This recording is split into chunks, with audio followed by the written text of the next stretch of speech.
Maraming salamat, Joseph Salinas, Don Lukban, at Sir John Moreno. Maraming salamat sa pakikinig. Magandang araw muli sa inyong lahat. Maraming salamat sa pananatili mga kamansab. Ang kwentong ito ay pinamanggatang Ninong Part 2. Lunes ng madaling araw ay maaga akong nagising para pumunta ng banyo. Habang marahan akong bumabangon, ay napansin kong may isang bagay na nakapatong sa binti ko. Ang paa pala ni Ninong Arthur.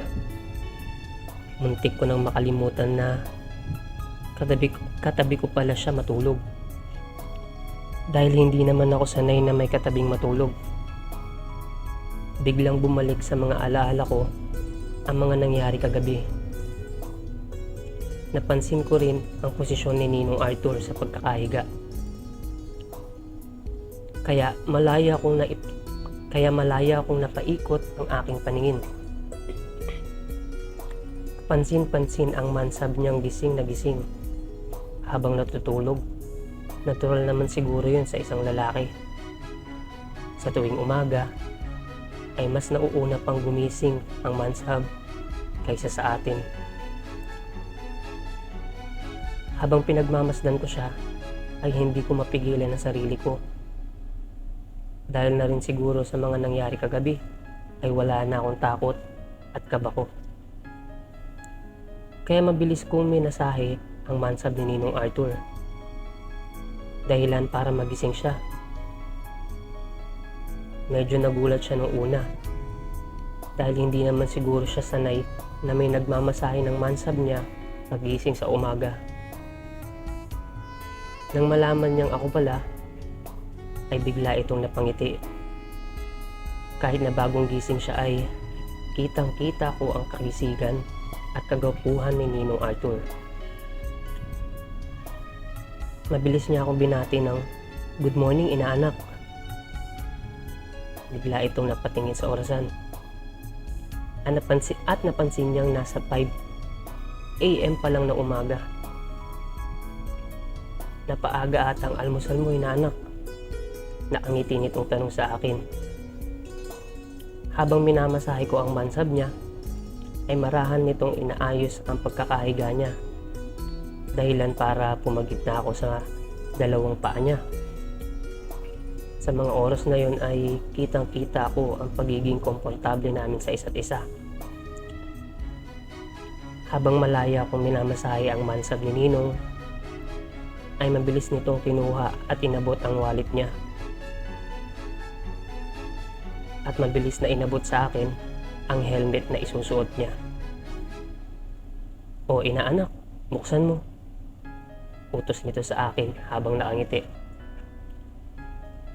Hindi ko akalain na gusto ni Ninong Arthur sa mga oras na yun na pumasok ng kuweba. Habang marahan niyang inaabot sa akin ng helmet, ay bigla niya akong hinawakan sa ulo. At mabilis akong inutusan na, "Kainin mo na, inaanak." Ginaganahan na si Ninong. Kaya mabilis kong sinunod ang utos niya. Sa mga oras na yun, masasabi kong ginalingan ko talaga. Dahil nanggigigil na rin ako sa mansab niya. Para akong isang batang sabik na sabik sa candy sa mga oras na yun. Habang kumakain ako, ay mabilis na binuksan ni Ninong Arthur ang helmet na hawak niya. Sa isip-isip ko, yun na ang oras ng tunay na laban sa umagang ito.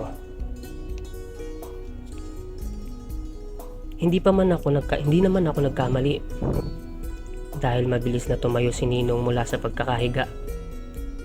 Habang mabilis na sinuot ang helmet niya. Naiwan ako sa higaan na nakaupo. Pero ang lubos kong ikinagulat ay ang ginawa ni Ninong.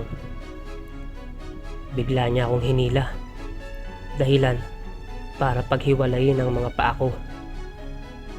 Kitang-kita ko sa mukha ni Ninong ang pagiging agresibo sa mga oras na yun. Hindi pa man ako nakakaayos ng pwesto ay bigla niyang pinasok ang mansab niya. ng walang pag-aalinlangan. Sa totoo lang, kahit gustuhin kong sumigaw ay hindi ko magawa dahil baka marinig kami sa kabilang kwarto. Mabilis ang mga pangyayari. Mabilis ang pagsayaw ni Ninong Arthur. Ramdam na ramdam ko ang mansab niya dahil parang naaabot na nito ang lamang loob ko. Bagya ko siyang tinutulak pero hindi kaya ng lakas ko. Wala akong magawa sa mga oras na yon, mga kamansab, kundi ang hintayin matapos si Ninong. Napaka-agresibo ni Ninong sa mga oras na yon. Dahil sa lakas ng mga pagsayaw niya ay napansin naming gumagawa na kami ng ingay dahil sa pagyugyug ng higaan. Nang napansin ito ni Ninong, ay mabilis niya akong niyakap at biglang binuhat. Marahan niya akong nilapag sa higaan niya sa sahig at mabilis na sumayaw muli. Hindi ko na maintindihan ang sakit na nararamdaman ko, mga kamansab. Kitang-kita ko sa mata ni Ninong ang pananabik. Hindi ko naman siya masisisi dahil ginusto ko rin naman ito. Maya-maya pa ay biglang napahinto si Ninong, sabay yakap sa akin at bumulong na. Malapit na. Malapit na, inanak, yung kape mo. Hindi pa man ako nakakasagot ay biglang sumayaw ulit si Ninong ng todo habang nakayakap sa akin. Sa mga oras na yon, parang ginawa na akong asawa ni Ninong. Maya-maya pa ay napansin kong bumagal sa pagsayaw si Ninong. Kasabay ng mainit na kape ang nasa loob ko. Marahan naghabol ng hininga si Ninong matapos ito. Hindi siya tumayo matapos nun at nanatiling nakayakap sa akin. Maya-maya pa ay naramdaman kong may marahang lumalabas sa kuweba ko. Yun pala ay ang unti-unting pagtulog ng mansab niya. Ilang minuto ang lumipas ay napagdesisyonan namin na tumayo na at iligpit ang mga higaan. Agad-agad kaming naghanda para kumain ng totoong almusal. Muli, mga kamansab, maraming salamat sa pakikinig. Hanggang sa muling istorya. Paalam. Ninong Arthur.